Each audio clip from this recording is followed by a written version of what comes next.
Captain Sarah Chen had seen many strange things during her 20 years exploring the galaxy, but nothing had prepared her for this moment.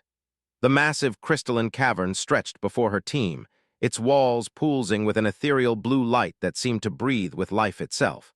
But it wasn't the beauty of the cave that made her heart race. It was the sight of the creatures huddled in the center. Dragons, real living dragons. Not the mythical beasts from Earth's ancient stories, but something far more magnificent. Their scales shimmered like liquid starlight, ranging from deep emerald to brilliant silver. The largest among them, barely the size of a house cat, trembled as it approached Sarah's landing party. Behind it, dozens of smaller beings, bobbies, Sarah realized, pressed close together, their eyes wide with terror. "We beg you, don't harm us," the small dragon whispered, its voice echoing directly in Sarah's mind rather than through her ears. The words carried such desperate pain that Sarah felt her throat tighten. "Our mother is fatting." Dr. Marcus Webb, the team's xenobiologist, stepped forward slowly, his hands raised in what he hoped was a universal gesture of peace. "We're not here to hurt you," he said softly, though he wasn't sure if the creatures could understand human speech. The dragon's large, intelligent eyes seemed to study each member of the five-person team. Sarah could feel the weight of its gaze, as if it was looking directly into her soul.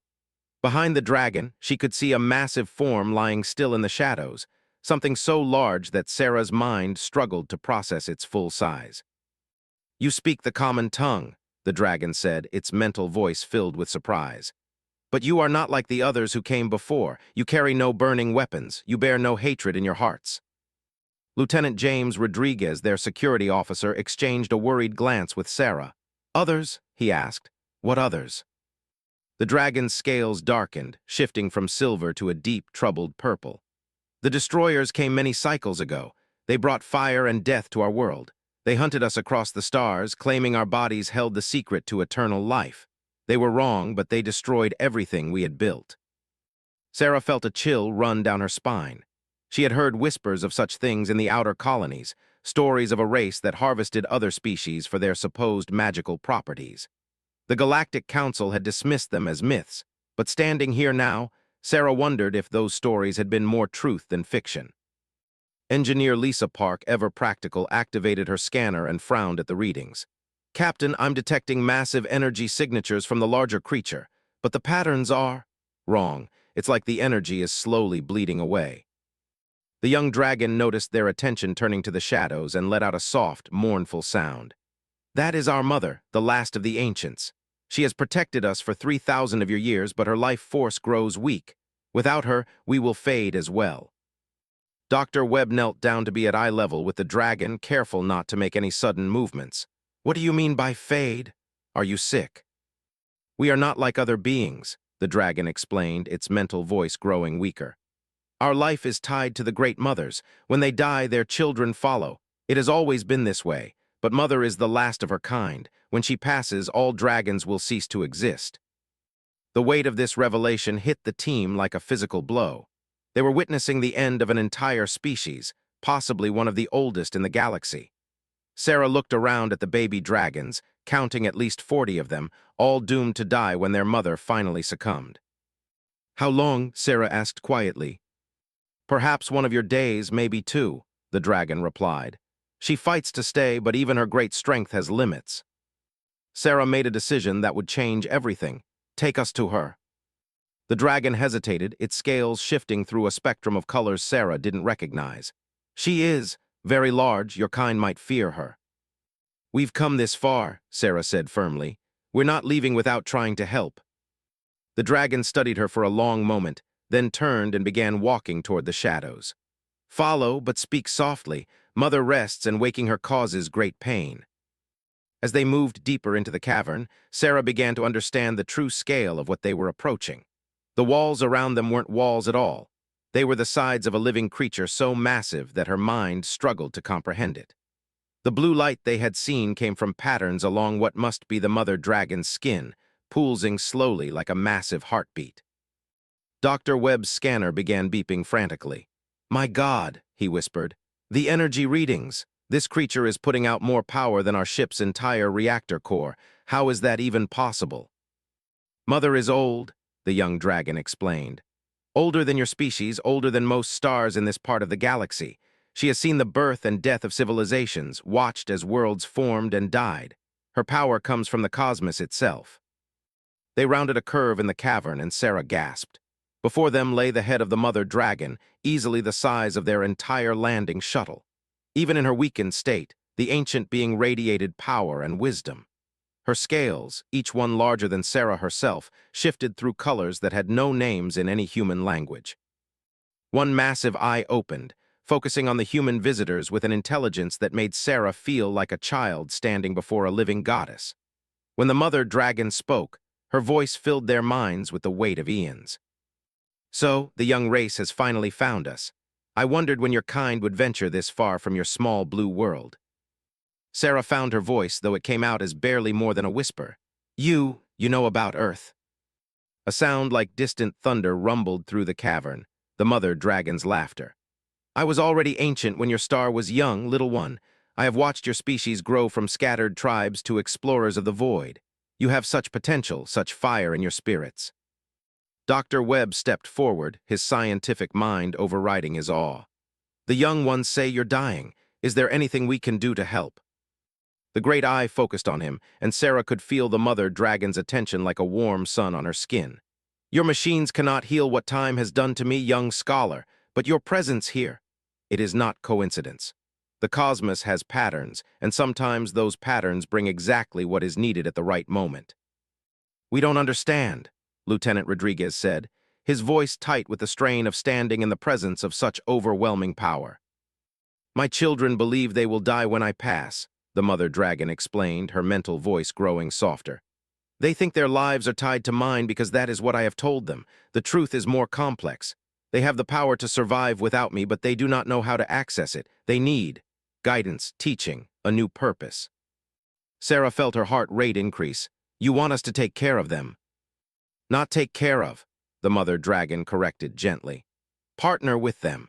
My children possess abilities your species could benefit from, and your people have knowledge and technology that could help my children grow into what they are meant to become. Engineer Park, who had been scanning continuously, looked up with wide eyes. Captain, the energy patterns? They're not random. It's like they're broadcasting on frequencies we use for quantum communication. These dragons aren't just telepathic, they're natural quantum communicators. The mother dragon's amusement filled their minds again. Your engineer sees truly. My children can speak across the void itself, can share thoughts and knowledge instantly across any distance. In return, your species could teach them about the worlds beyond this one, help them find new purposes for their gifts. Sarah looked around at the baby dragons, who had crept closer to listen to the conversation. Their eyes held hope now, not just fear. But how do we convince them they can survive without you? That, young captain, is where your species' greatest strength comes into play. The mother dragon's eye closed briefly, and when it opened again, Sarah could see the ancient being's pain. Humans do not accept defeat easily. You fight against impossible odds. You find solutions where others see only problems. You will not let my children fade away. It is not in your nature. Dr. Webb was already working, his mind racing through possibilities. The quantum communication abilities. If we could understand them, help the young ones develop them, they might be able to form new connections, new bonds to replace their dependence on you. But we don't know how their biology works, Park protested. We could make things worse. The young dragon who had first spoken to them stepped forward. We could teach you as you teach us. Mother speaks truly. We have much to learn from your kind. You have built wonders among the stars without the gifts we were born with. Perhaps together we could build something neither of our peoples could achieve alone. Sarah felt the weight of decision pressing down on her.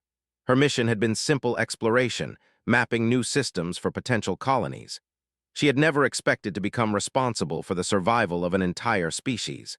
But looking at the hope in the young dragon's eyes, feeling the quiet dignity of the dying mother, she knew there was only one choice she could make. We'll help, she said firmly. But you have to trust us and we have to trust you. This won't be easy for either of our kinds. The mother dragon's massive head moved slightly, what might have been a nod. Trust must be earned, young captain. Let me show you something that might help. The ancient being's scales began to glow more brightly, and suddenly Sarah's mind was filled with visions. She saw the dragons as they had once been, a proud species that had built cities of crystal and light among the stars, beings who had served as bridges between different worlds and civilizations. She saw their destruction at the hands of those who coveted their abilities, watched as the survivors fled to this hidden place. But she also saw something else, glimpses of a possible future where humans and dragons worked side by side, where the dragon's natural abilities were combined with human ingenuity to create wonders neither species could have imagined alone. "This is what could be," the mother dragon whispered in her mind, "if both our peoples are brave enough to try something that has never been done before." When the vision ended, Sarah found tears running down her cheeks. Around her, her team looked equally moved and determined. Even pragmatic Engineer Park was wiping her eyes. "We'll need time to study to understand," Dr. Webb said, "and we'll need to contact Earth, get approval for what we're proposing." "Time is something I have little of," the mother dragon replied sadly, "but perhaps enough for a beginning." The young dragon looked between the humans and its dying mother, scales shifting through hopeful colors. "If you help us learn to survive, we will help your people reach places you have never dreamed of. We can show you worlds where the very air sings with life, systems where time moves differently, wonders that exist beyond the edge of your current understanding." Sarah activated her comm unit, opening a channel to their ship in orbit. "Chen to Exploration Vessel Horizon. Dr. Webb, prepare a full scientific brief on our discoveries. We're going to need immediate consultation with xenobiology experts back home. And patch me through to Admiral Morrison, Priority Alpha." As her team began the complex process of documenting everything they had learned, Sarah looked around the crystal cavern one more time. The baby dragons watched them with growing curiosity rather than fear, while their ancient mother rested, her massive form still radiating power despite her approaching end. They had come here looking for new worlds to explore. Instead, they had found something far more precious, a chance to save an entire species and forge a partnership that could benefit both their peoples for generations to come. But first, they had to convince a dying goddess that her children could survive without her, and teach a group of cosmic orphans that they had more power than they had ever imagined. The real challenge was just beginning. 3 days had passed since Sarah's first contact with Earth Command, and the crystal cavern had been transformed into a bustling center of activity. The horizon had moved into a stable orbit around the planet, and additional teams had been shuttled down to assist with what was quickly becoming the most important xenobiological discovery in human history. Dr. Webb worked tirelessly alongside his newly arrived colleagues, setting up monitoring equipment around the mother dragon while trying to understand the complex quantum resonance patterns that seemed to govern dragon biology. The young dragons, initially shy around the increasing number of humans, had become curious and helpful assistants, their natural telepathic abilities making communication far easier than anyone had expected. Captain Dr. Alina Vasquez, the chief xenobiologist from the Horizon, approached Sarah with a data pad in hand and concern written across her face. "We're running out of time. The mother's energy patterns are degrading faster than we initially calculated. She has maybe 18 hours left, 20 at the most." Sarah nodded grimly. She had been expecting this news, but it still hit her like a physical blow. Around the cavern, 43 young dragons worked alongside human scientists, learning about technology and teaching about their natural abilities in return. They had made incredible progress in just a few days, but would it be enough? The young dragon who had first spoken to them, who had told Sarah his name was Starwhisper in the closest human translation, approached with his scales shifting through worried patterns. Over the past days, Sarah had learned to read these color changes like facial expressions. "Captain Sarah," Starwhisper's mental voice carried new confidence along with the worry. "We have been thinking about what Mother told us, about surviving without her. We want to try something, but we need your help." Dr. Webb looked up from his quantum resonance scanner. "What kind of help?" Another young dragon, this one with scales that seemed to hold tiny galaxies within them, stepped forward. The humans had nicknamed her Cosmos, though her real name was too complex for human vocal cords to produce. "We have been practicing the quantum speaking, as you call it. We can reach across great distances now, farther than ever before. But we think we can do more." "What do you mean?" Sarah asked, though she had a feeling she knew where this was going. Starwhisper's scales brightened with determination. "We think we can speak across time itself. If we combine our abilities with your quantum communication technology, we might be able to maintain a connection with Mother even after her body fails. The implications hit the assembled scientists like a thunderbolt. Dr. Vasquez nearly dropped her data pad. That's theoretically possible. If consciousness exists as a quantum field and if these dragons can manipulate quantum states naturally. We could create a permanent quantum entanglement, Dr. Webb finished, his voice filled with awe and excitement.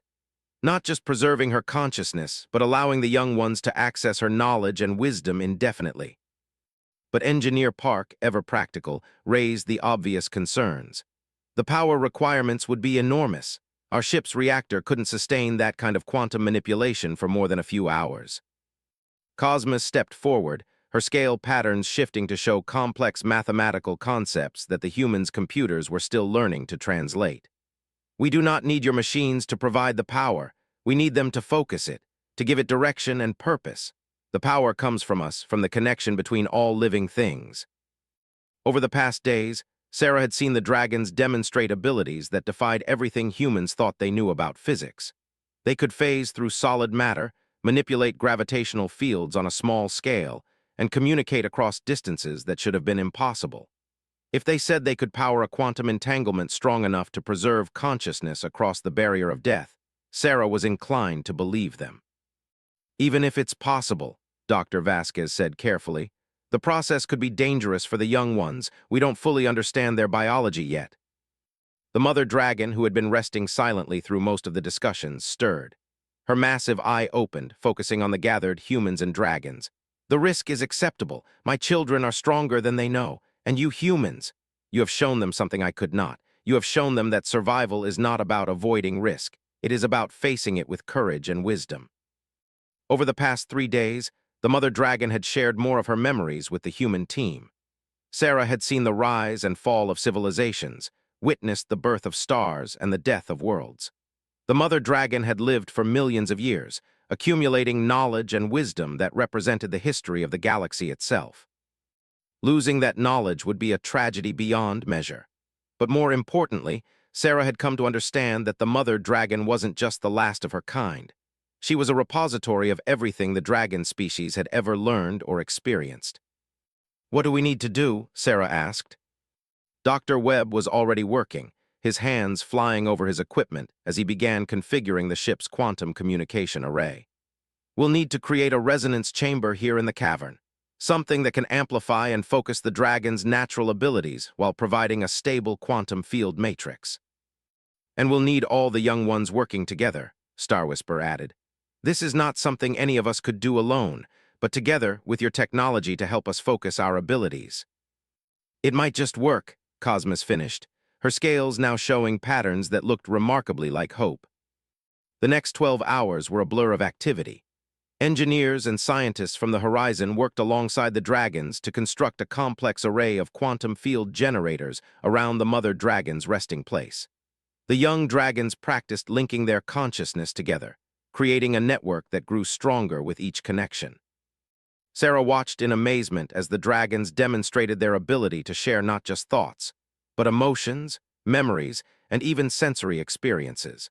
What had begun as individual minds gradually became something more, a collective consciousness that maintained the individuality of each dragon while allowing them to function as a unified whole. It's incredible, Dr. Vasquez whispered as she monitored the dragon's brain activity. They're not just telepathic, they're naturally quantum entangled at the consciousness level. Each individual dragon is both separate and part of a larger whole. Like neurons in a brain, Dr. Webb added, but each neuron is a complete, intelligent being in its own right. As the equipment neared completion, the mother dragon grew visibly weaker. Her once brilliant scales had dimmed to a pale echo of their former glory, and her massive form had begun to seem almost translucent. But her mind remained strong, and she used the time to share final lessons with her children. Remember, her mental voice reached every being in the cavern, human and dragon alike. Survival is not about preserving the past unchanged. It is about taking the best of what came before and building something new and wonderful from it. You, my children, will become something I could never have imagined, and you humans will help them reach heights that neither of our species could achieve alone. With just hours remaining, the equipment was finally ready. The quantum field generators hummed with power, creating a resonance that Sarah could feel in her bones. The young dragons had arranged themselves in a complex pattern around their mother, their scales glowing in harmony as they prepared to attempt something that had never been tried before. "Are you ready?" Sarah asked, though she wasn't sure if she was addressing the dragons or her own team. Star Whisper's scales shifted to show calm determination. "We are ready, Captain Sarah. Thank you for showing us that there is always hope, even when everything seems lost." The process began slowly. The young dragons linked their consciousness one by one, creating a network of quantum-entangled minds. As each connection formed, Sarah could feel the power building in the cavern, not just the electrical energy from their equipment, but something deeper and more fundamental. Dr. Webb monitored the quantum field readings, his voice steady despite the magnitude of what they were attempting. "Field coherence at 60% and climbing. The quantum entanglement matrix is stabilizing." The mother dragon's breathing had become labored, but her mental voice remained clear. "I can feel it beginning. The connection between us grows stronger even as my body grows weaker. This is how it should be. This is how we become more than what we were." As the quantum field reached full power, something extraordinary happened. The entire cavern seemed to shift into a different reality. The walls became translucent, showing vistas of distant stars and nebulae. Sarah could see the quantum connections between the dragons as visible streams of light, connecting not just the young ones to their mother, but extending outward to touch something vast and incomprehensible. "My God," Engineer Park whispered, her voice filled with awe. "They're not just connecting to their mother, they're connecting to the quantum substrate of spacetime itself." The mother dragon's massive form began to fade, but instead of disappearing, it seemed to expand, becoming part of the very fabric of reality around them. Her consciousness spread through the quantum network, touching each of her children and then reaching beyond them to encompass the human observers as well. For a brief moment, Sarah experienced what it was like to see the universe through dragon senses. She felt the gravitational songs of distant stars, tasted the electromagnetic symphony of nebulae, and sensed the quantum rhythms that held reality together. It was overwhelming and beautiful and terrifying all at once. "The connection is stable," Dr. Webb called out, his voice filled with triumph. "Quantum coherence at 100%, the consciousness transfer is working."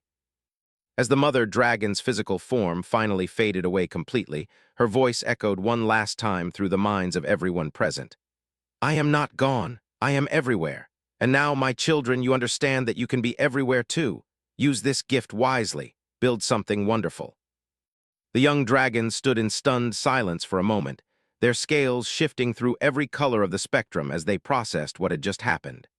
Then Star Whisper stepped forward, his mental voice now carrying harmonics that resonated with the quantum field itself. "We can feel her. She is still with us, not just as memory, but as living presence, and more than that." His scales brightened with excitement. "We can feel the connections extending outward. There are others like us scattered across the galaxy, others who survived the destruction. We are not alone." Sarah felt tears running down her cheeks as she realized what they had accomplished. They had not just saved a dying species, they had helped reunite a scattered civilization. The young dragons were already reaching out through their quantum network, finding and connecting with dragon communities that had been isolated for thousands of years.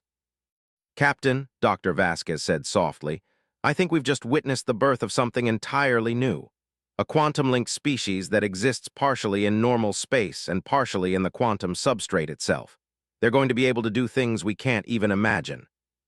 As if to prove her point, Cosmos stepped forward and gestured toward the cavern wall.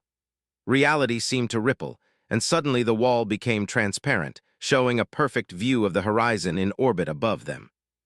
"We can see across space and time now," she explained, her mental voice carrying new depths of understanding. "And with your technology to help us focus our abilities, we can do so much more. We can help your people explore places that were never reachable before. We can show you wonders that exist beyond the edge of physical reality." Star Whisper nodded, his scales now showing patterns of determination mixed with gratitude. "But first, we must gather our scattered kin. With our mother's consciousness to guide us and your people to help us, we can find and reunite all the dragon communities across the galaxy. We can rebuild what was destroyed, but make it better than it ever was before." Sarah activated her comm unit, opening a channel to the horizon and Earth command beyond.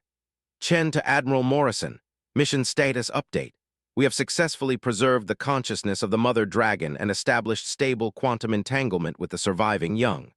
Furthermore, we have confirmed the existence of additional dragon communities throughout the galaxy and established our ability to communicate with them. She paused, looking around at the transformed cavern where humans and dragons worked side by side, where technology and natural ability had combined to create something miraculous. Recommend immediate establishment of formal diplomatic relations and joint exploration protocols. We're going to need a bigger ship. 6 months later, Captain Sarah Chen stood on the bridge of the Harmony, humanity's first joint species exploration vessel. The ship was a marvel of combined engineering. Human technology merged with dragon quantum manipulation abilities to create something that was far more than the sum of its parts. Where human ships could travel faster than light through hyperspace, the Harmony could phase partially out of normal spacetime, allowing it to cross distances that would take conventional ships years in mere days. Captain, Lieutenant Rodriguez called from his station, we're approaching the coordinates Star Whisper provided. The dragon community on Epsilon Eridani III should be just ahead. Sarah nodded, watching the main view screen as their destination came into view. This would be the 7th isolated dragon community they had contacted since the events in the Crystal Cavern. Each reunion had been emotional and miraculous, as dragons who had thought themselves the last of their kind discovered that their species lived on across the galaxy. Cosmos, are you picking up any quantum signatures from the surface? Sarah asked. The dragon, now grown to nearly twice her original size and bearing scales that seemed to contain entire star clusters, stood at what had once been the communications station. Her quantum abilities had been integrated directly into the ship's systems, allowing for communication and navigation capabilities that no human vessel had ever possessed. I can sense them, Cosmos replied, her mental voice now carrying harmonics that resonated through the ship's quantum field generators. They are afraid, but also hopeful. They have sensed our approach through the great network that Mother helped us create.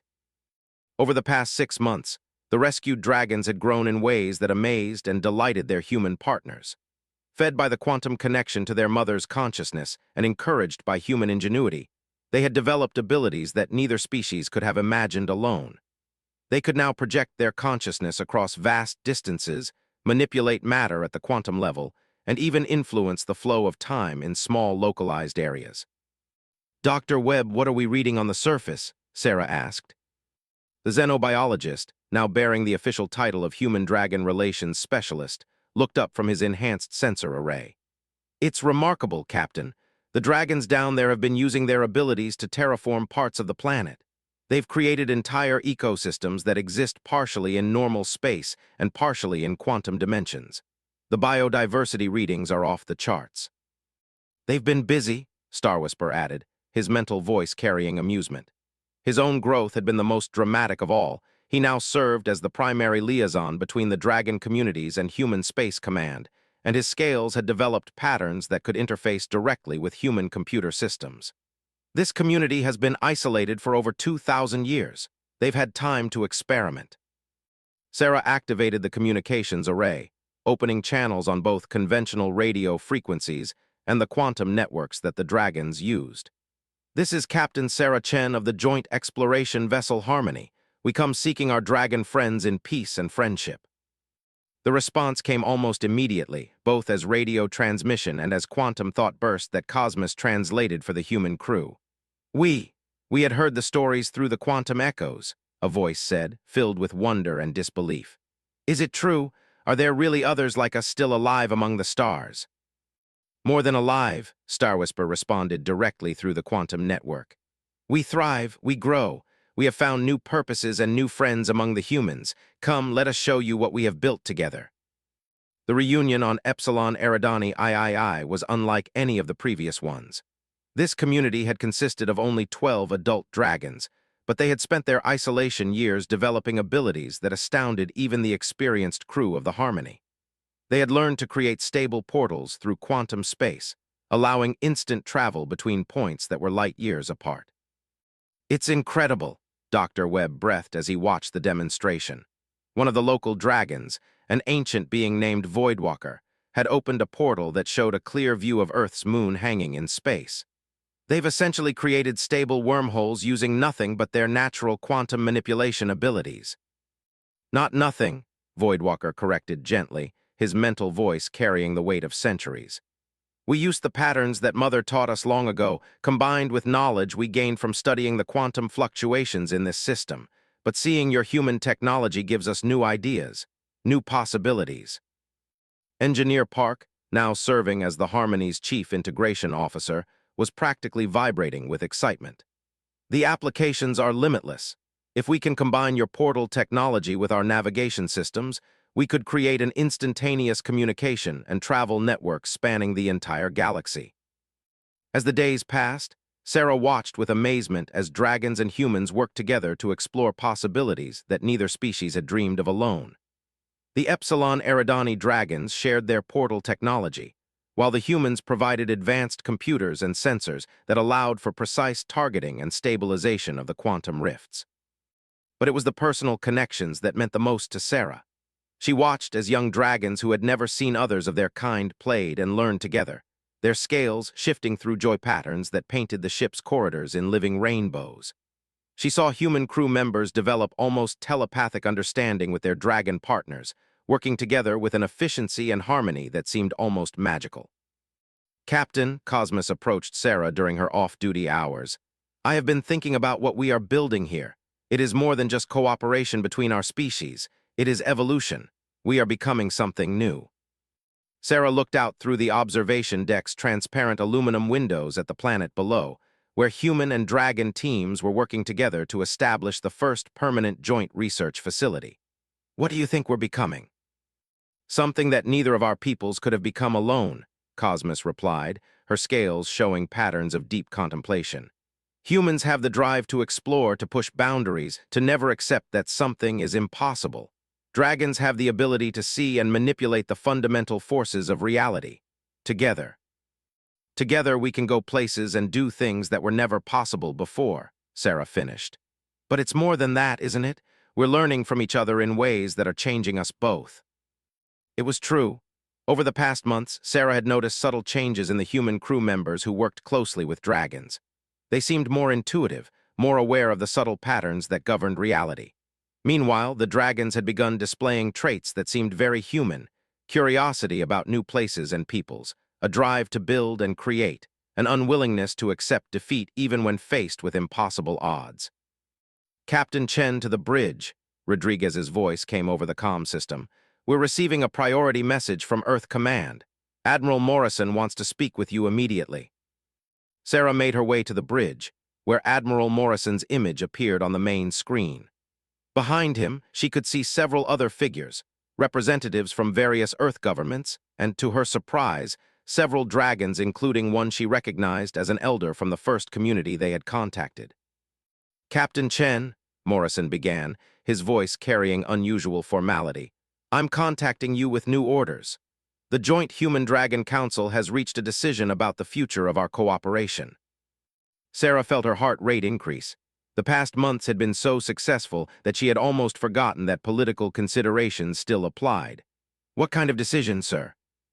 We're authorizing the construction of a new type of vessel, Morrison continued, and Sarah could see excitement breaking through his formal demeanor. A ship designed from the ground up for human-dragon cooperation. Something that can serve as both a deep space exploration vessel and a mobile meeting place for the communities we're finding. One of the dragons behind Morrison stepped forward. Sarah recognized her as Dawnfire, one of the elders who had become an advocate for human-dragon cooperation. Captain Sarah, we have dreamed of such a vessel, a ship that exists partially in normal space and partially in quantum dimensions, able to travel faster and farther than anything either of our species could build alone. More than that, Morrison added, we're establishing a new branch of Space Command dedicated entirely to joint species exploration and diplomacy. Captain Chen, how would you feel about being promoted to Commodore and taking command of this new division? Sarah looked around the bridge of the Harmony, at the humans and dragons working side by side, at the impossible things they had accomplished together. Sir, I'd be honored, but I want to make one thing clear. This can't be a human organization that happens to include dragons. It has to be a true partnership. Agreed, Morrison said firmly. In fact, Star Whisper has been appointed as your co-commander. You'll share equal authority over the new division. Star Whisper, who had been quiet during the transmission, stepped forward. His scales were showing patterns of determination and gratitude. Commodore Sarah, it will be an honor to explore the galaxy with you and help our peoples become something greater than either could be alone. Over the following weeks, as they continued their mission to contact isolated dragon communities, Sarah and her crew received regular updates on the construction of their new ship. The vessel, which they had decided to name the Unity, would be something entirely new, a ship that could phase between dimensions, create stable portals across vast distances, and serve as a mobile home for mixed crews of humans and dragons. But more importantly, it would be a symbol of what cooperation could achieve. A testament to the idea that different species could come together not just in peace, but in true partnership. Captain, Dr. Webb approached Sarah as she stood in the Harmony's observation lounge, watching Epsilon Eridani's sun set through the station's transparent roof. I've been thinking about what we've learned during these missions, about what it means for the future. What do you think it means? Sarah asked. I think we've proven something important, Webb replied. We've proven that survival isn't just about preserving your own species unchanged. It's about being willing to grow, to change, to become part of something larger. The dragons could have hidden forever in their isolated communities. We could have stuck to exploring empty star systems. Instead, we chose to reach out to each other. And look what we built, Sarah added, gesturing toward the research facility below where humans and dragons worked together on projects that would have been impossible for either species alone. Exactly, we didn't just save the dragon species. We didn't just expand human knowledge. We created something entirely new, a partnership that makes both our peoples stronger and better. As if summoned by their conversation, Star Whisper and Cosmos joined them in the observation lounge. The four beings, 2 human and 2 dragon, stood together watching the sunset paint the sky in colors that no human or dragon homeworld had ever seen. The next phase begins soon, Star Whisper said, his mental voice carrying excitement about the future. When the Unity is completed, we'll be able to reach the dragon communities in distant galaxies. We'll be able to explore places that no one has ever seen before.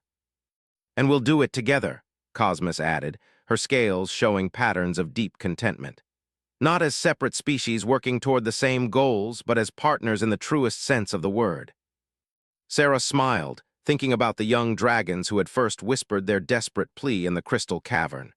They had begged her not to harm them, afraid that their mother's death would mean the end of everything they had ever known. Instead, it had become the beginning of something wonderful. You know, Sarah said quietly, when we first met, you were so afraid that everything would end with your mother's passing. But it didn't end at all, did it? It began. Yes, Star Whisper replied, his scales shifting through colors of joy and hope. We thought we were the last. We thought we were dying. Instead, we found that we were just beginning to live. As the stars came out over Epsilon Eridani III, Sarah looked up at the vast galaxy stretching overhead. Somewhere out there were more isolated communities waiting to be found and welcomed back into the growing network of cooperation. Somewhere out there were wonders waiting to be discovered by beings brave enough to face the unknown together. The Unity would launch soon, carrying crews of humans and dragons to places no single species could ever reach alone. But even now, aboard the Harmony, Sarah knew they had already accomplished something more important than any discovery they might make. They had proven that the future belonged not to any single species, but to those willing to reach across the void and offer friendship to strangers who might become family. The dragon's desperate plea had become a song of hope that would echo across the galaxy for generations to come.